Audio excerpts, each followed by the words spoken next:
بله همه پیتر بحث روشا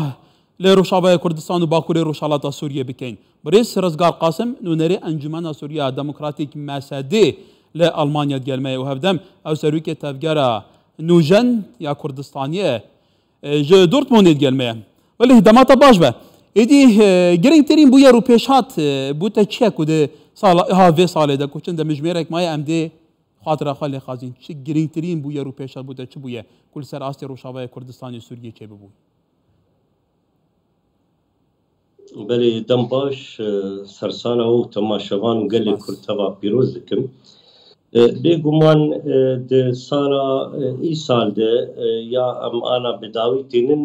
بویرن گل کی گرنگ لروج آوای کردستانی فرودان و لباکر و روجلات سوریه بگشتی. یعنی دوی ساله ده جداترین جسالین چون او گفن ترکیه لروجاوای کردستان و باکر روجلات سوریه دخار ایدی بهتر بو یک وی یا بالکش بو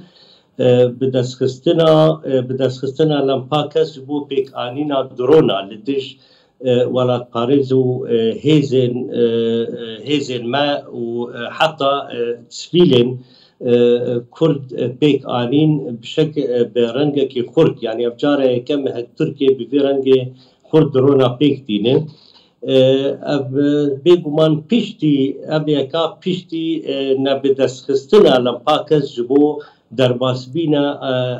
بارتشا خو بجاي درباس منك بجاي بو روجاوای کردستاني شو افجيگل كي گرنگ مهم هك دوی ساله ده او اجمار گل كي مهم بو هك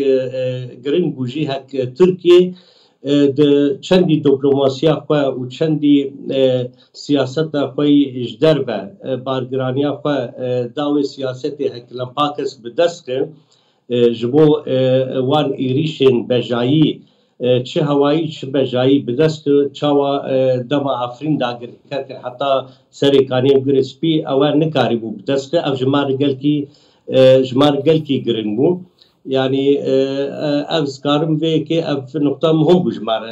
يا دواجي أمد أو هفديتنا سوريا بيشتي أبيك بدسنا خس تركيا بارجرانيا خو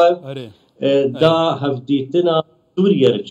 بيشتي تكليوين استخباراتي سر أسا استخبارات بسوريا شو أو تكلي قطنا ببون بله كاكرز قارد بقى كش جرينترين بو يارن صد صالة 2022 بانكو صالة 2022 لسوريا وبروشاوای كردستان كل داوية في صال لبان روجين داوية تركيا وسوريا لسراست وزيرين برجريه بشافدريا روسيا جفيان ومجارة سركة حتى بربسين تركيا دبيجن مجارة روشاوای كردستان وباكوري روشالاتا سوريا بو كواتا قالوا دفي چارچوي دا هنا بينن سالا 2023 ايديوي روشا باكوري روشالاتا سوريا روشا كتصعيد ترمتر سيدارتر لبي خبينه يعني حمي احتمالات السياسة دي ووقت دجمنك وقت دولتا ترك هكنتني روجاوای کردستان دکه آرمان شپاره به گلمپری هر چار بشه کردستانی و هبونا کردکه آرمان شپاره بگومان ام حرتم دوی حسابی دانه وک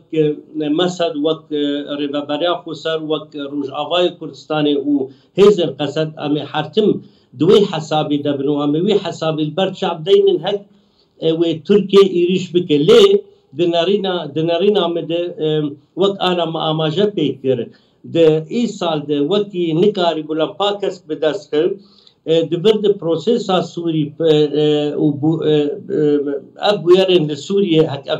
انا و درباسي سالا يازدال دو قبيله بروسيسا سوري جيت كبو قونا هك نهده او قونا هاني ايدي از باور مشر چقداري چد هندر سوري د چ تركيا جي بإيريشن عسكري بداوي هاتيه بروسيس سياسي دسبيت سياسة مقاعدات هكجار سريك بيديتن لبور برجوانجي دولة هرمي ودولة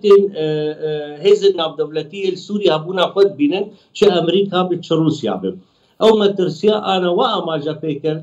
از باورم و دسالات نبه لی امی هر امی حسابی لبن و امی حساباتش به کی بکن.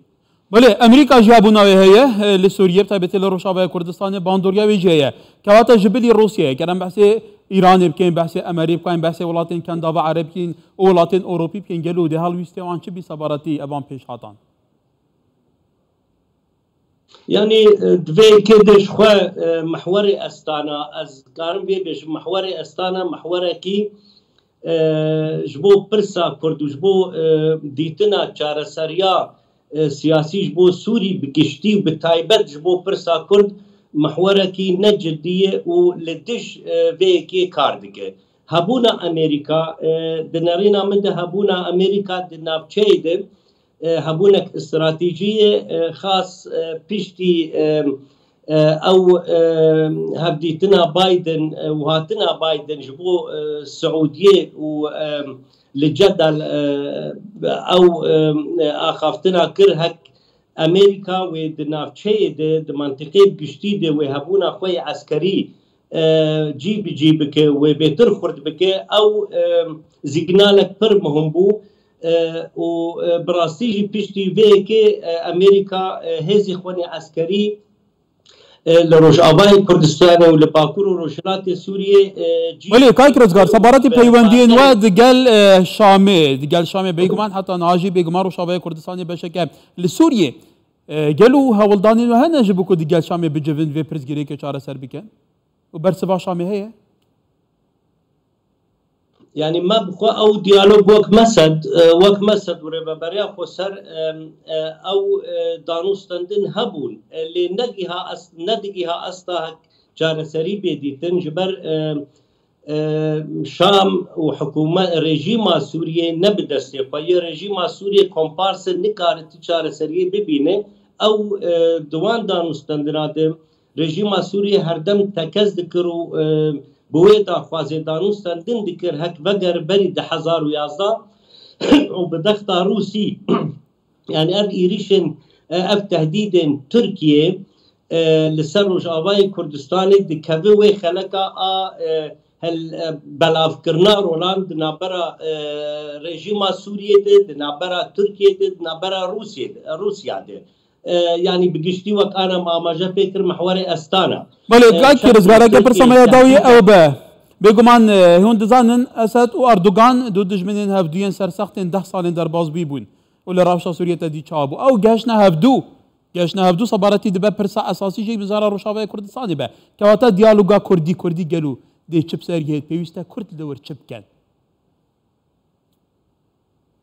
يعني ابرساتا از دكارم تاني دهندري روجافای كردستاني لور تاني جريدم او جريدانك عضوي دنابرا حرچار بشه كردستاني دهي و باندورا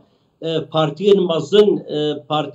مزن اي كردستاني لسر روجافای كردستاني جهاني جبر بيكي برسيب از نكارم تاني بروجافا بجريدم از بگشتي كارم بيجم سر استا كردستاني ابر پرسیارتیا همیر خستنین کردستانی نه هک او برولا قرابن چل باشور کردستانی به چل باکور کردستانی به و چه روج آوا به وی چاغي او انعکاسات ایجابی و لسر روج آواجی بداین گر لسر احزاب کردستانی ای خودی باندور چاره سری بدیتن عین پروبلما ایرو امن روج آوای کردستانی جیان دکن ناكون كينا هنا برنجا كيجرانقال باشورجي كنجي امي بيتشارة سر بكن وقت ام سياسة تدور وكور بنرن ام باشور عمق استراتيجي جروج آوار ببينن روج آوار كردستاني عمق استراتيجي جباشوري كردستاني ببين عيني وسا هر بشك عمق استراتيجي مش بشدر بيقومان بيقرتن خصوصيات هر بشكي لديالوغات آروج آوای کردستانی وقت آماجه آن وقت پرسکن او که مالیا می مزنه دوی ام جویک فکر و رامان و ذهنیتا کلاسیک و کبناره ام در کبن هر طرف دی توانبار نکن از بهیویم هر طرف خود توانبار بکد دوی که ده حتی ام کاربن گابک بله که رزگار سرم داتا گشت جالك سباس بريس رزقار قاسم نونري انجمن سوريا ديمقراطية مساديل المانيا سەرچاوێت.